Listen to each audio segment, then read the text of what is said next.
En premier temps, je trouvais ça chouette, mais au bout d'un moment, je me suis rendu compte que ça commençait à devenir impensable au fur et à mesure de passer une soirée sans recourir à ces substances. Dans Reprends le contrôle, podcast signé L'Essentiel par Massif, 4 témoins ont choisi de raconter leur consommation. Parce que, comme le confirme la psychologue Jessica Sautron, on peut tous être concernés par l'addiction et ça commence tôt. LSD, ecstasy, speed, cannabis. Pour Éline, 23 ans, les drogues se sont agrégées les unes aux autres, rendant encore plus compliqué la possibilité de les abandonner. Je suis encore addict aujourd'hui, mais du coup, effectivement, j'ai eu cette prise de conscience sur le fait que mes consommations sont problématiques. Il y a eu des différentes phases. Ça a commencé en piquant une petite cigarette en scred dans le paquet de mon oncle. Puis j'ai un cousin qui m'a tendu un joint. Ça devait être à 13 ans par là. À 16 ans, c'est rajouté à ça donc une consommation d'alcool. Souvent, ce que je faisais, c'est que j'allais me chercher mes quelques bouteilles au magasin de boissons du coin, et j'avais ma bouteille de bière en me faisant une petite partie du jeu vidéo Doom. J'avais un peu cette consommation. En fait, c'est là que l'alcool, pour la première fois, est rentré dans mon quotidien. Et puis est arrivé un peu les expériences, ce que j'appelle mes vraies premières conneries de jeunesse, où comme j'avais un cousin qui avait quand même quelques années de plus que moi, je le suivais un peu dans ses soirées. Et c'est là que je suis rentré dans une habitude de consommation festive. Donc, grosso modo, je remettais pas grand-chose en question. Si on me tendait quelque chose, j'allais le prendre. Ce qui fait que je me suis fait une première très grosse frayeur à 16 ans, quand on me propose de prendre une trace d'héros, de l'héroïne, voilà. Ce qui, sur le coup, m'a pas fait énormément d'effet. Donc j'ai pas tout à fait compris l'intérêt, mais par contre, ma première grosse frayeur, ça a été les 2 semaines après, de sevrage très, très, très, très fort. Je dormais 15 heures par jour. J'avais des spasmes, de manière très répétée, des spasmes, toutes les 2-3 minutes. Des sueurs froides, des courbatures, et en fait, à partir de là, alors ça m'a pas fait arrêter de consommer. Par contre, ça a mis ce truc en place où je me disais: «Bon, si je veux continuer à consommer des choses, il faut que je prenne du recul sur ma consommation, que je sache ce que je consomme, pourquoi je le consomme, et que je m'impose des limites». Comme j'ai eu cette réaction très forte d'addiction immédiate à l'héroïne, je suis parti du principe que, ok, bon, j'ai généralisé ça dans ma tête aux opioïdes en général, donc je dis, ok, les opioïdes, j'y touche pas, mais c'est quelque chose vraiment auquel je me suis tenu. Jusqu'à mes 18 ans, il y avait cette barrière de on va le faire en scred pour pas que les parents s'en rendent compte. Une fois arrivé dans un contexte d'études, il y a les digues qui sautent. Et là, en quelques mois, j'ai pu essayer, toujours dans un contexte de soirée, les TAS, que ce soit en pilule ou par prise nasale. C'était pour enclencher le mode soirée. Et comme il y a différentes substances qui ont différents effets, je voulais pas me cantonner juste à boire en soirée. Je me disais que ça allait me permettre de vivre les soirées autrement.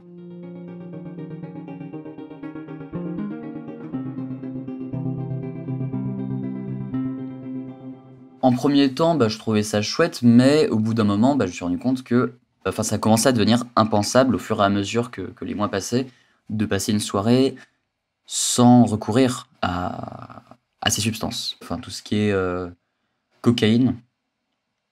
Pendant longtemps, j'y ai pas touché parce que je voyais que c'était extrêmement addictif. Enfin, tout ce qui est le crack, la kétamine, tout ça, j'ai placé ça un peu dans la no-go zone. Parce que certains trucs, il y a certains trucs qui me semblaient beaucoup trop puissants. Et ça, c'est parce que je me renseignais quand même un minimum. Rétrospectivement, non. Enfin, je pense que j'ai dû me mettre en danger. Les premières fois où j'ai acheté un peu n'importe comment. Enfin, genre, je n'avais pas du tout lu de documentation de réduction des risques. J'avais aucune connaissance des différentes interactions possibles entre différentes substances. Avec mes problèmes de dépression, est-ce que je risquais du coup de déclencher des trucs? Et du coup, par la suite, j'essayais d'un peu plus faire gaffe à ça. Donc, je faisais à peu près une soirée par semaine. Contexte étudiant, j'imagine relativement classique. Je devais taper pour environ 10 € de prod par semaine. Cannabis, je pense que j'étais à peu près à l'époque à 50 € par mois. Je fais le calcul à côté là pour faire une évaluation. Alcool, je pense que j'étais facilement à 50 par semaine. Si je prends donc mes différentes consommations, on était pendant 2 ans à environ effectivement entre 300 et 310 € par mois de consommation en moyenne. Même si j'avais des stratégies pour faire des petits sous. Il y a différents moments où je me suis quand même retrouvé bien à découvert. Bah, je me suis rendu compte, enfin, j'ai mis tout ça en perspective, j'ai fait « Oh merde !» Ça a mis un peu un stop à mes consos temporairement. Dire que dès que j'avais de nouveau les moyens de me défoncer régulièrement, je le faisais. Quand j'ai pris conscience de ça, j'ai arrêté parce que ça coûte de l'argent et que je suis précaire. Voilà, tout simplement, j'ai besoin d'argent pour manger, pour investir dans des choses utiles, notamment du matériel de travail qui me permettent de m'épanouir dans mes productions artistiques et journalistiques. Et j'ai pris le contrôle sur une partie de ma vie en mettant le doigt sur les origines de mon mal-être. Et c'est ce qui a permis d'enclencher cette dynamique. J'ai arrêté de consommer à peu près au moment où a commencé toute une période assez longue qui a duré plusieurs mois de questionnements identitaires liés à un mal-être plus profond. Et mal-être sur lequel du coup j'avais réussi à mettre le doigt et voilà. Sinon, tout simplement pour des raisons de santé, je me suis rendu compte que je suis à risque sur des problèmes cardiovasculaires, donc je peux plus faire n'importe quoi. Même si je continue à être, la consommation de cannabis, c'est quelque chose qui est encore trop proche. On a ce cliché un peu des alcooliques anonymes où ça fait tant de jours que je n'ai rien touché. Mais cet objectif de ne plus rien toucher, il donne on porte à la perfection, on se fixe des objectifs qui sont inatteignables en termes d'arrêt de consommation. Quand on regarde typiquement des œuvres de fiction qui vont parler d'addiction, c'est toujours traité sous l'angle de la rechute. Non. Recommencer, c'est pas forcément une rechute. Ça peut être un faux pas, faut pas confondre faux pas et rechute. C'est deux choses différentes. On peut craquer une fois, mais on a craqué une fois, c'est pas grave.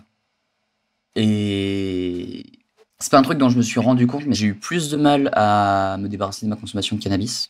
Et puis, j'ai commencé à travailler dans un endroit où il fallait que j'aille à des réunions, que j'ai une présence d'esprit pour proposer des sujets cohérents et tout. Et au début, je me suis rendu compte, j'avais un peu du mal à me concentrer en fait.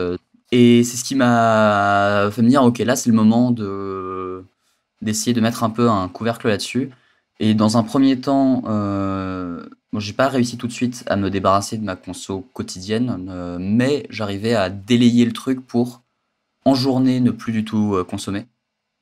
Mais j'avais encore, une espèce de petite tradition de le petit joint avec le café du matin, le petit joint en rentrant le soir et le petit joint avant de dormir. Je me sens mieux, mais je fume encore des clopes, ce qui me fait tousser, me donne des mal de gorge parfois.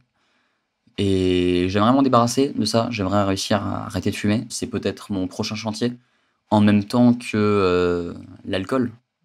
Je me rends compte de l'omniprésence de l'alcool dans mon quotidien et que c'est quelque chose sur lequel je dois travailler. Donc c'est mes deux prochaines addictions à régler et ensuite je pense que je serai bien. J'ai envie de prendre le contrôle sur ma vie.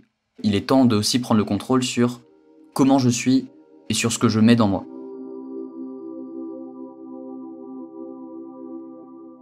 pour Éline, ce qui s'est passé, c'est qu'on le voit, ça va crescendo, et puis au fur et à mesure, elle est toujours dans cette pensée « je gère, je décide », et donc tester elle-même ses produits seule pour savoir si elle peut gérer. Donc il y a ce sentiment, cette illusion qui va faire que moi, face aux produits, il n'y a pas de souci. Et au départ, c'est le cas, c'est un comportement librement choisi. Et puis, il y a cette ivresse, cette euphorie, ça peut masquer le mal de vivre, ça donne des sensations particulières qui va faire que là, c'est super et j'ai envie de recommencer l'expérience.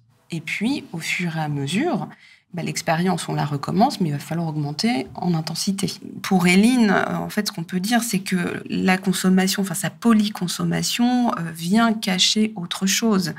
Et au départ, il y a cette envie de se sevrer, et puis finalement, elle se rend compte qu'il y a quand même quelque chose qui ne va pas.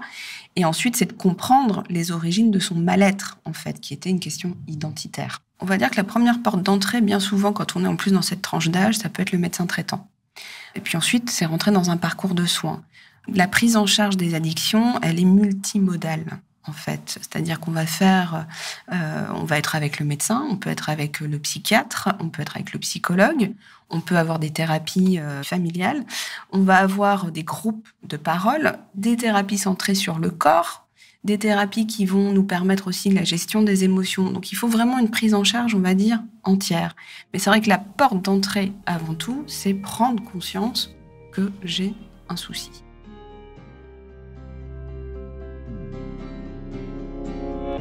Retrouvez tous les épisodes de Reprends le contrôle sur vos plateformes d'écoute préférées, Apple, Spotify, Catsbox ou encore YouTube, et sur le site l'essentiel en un seul mot.massif.fr.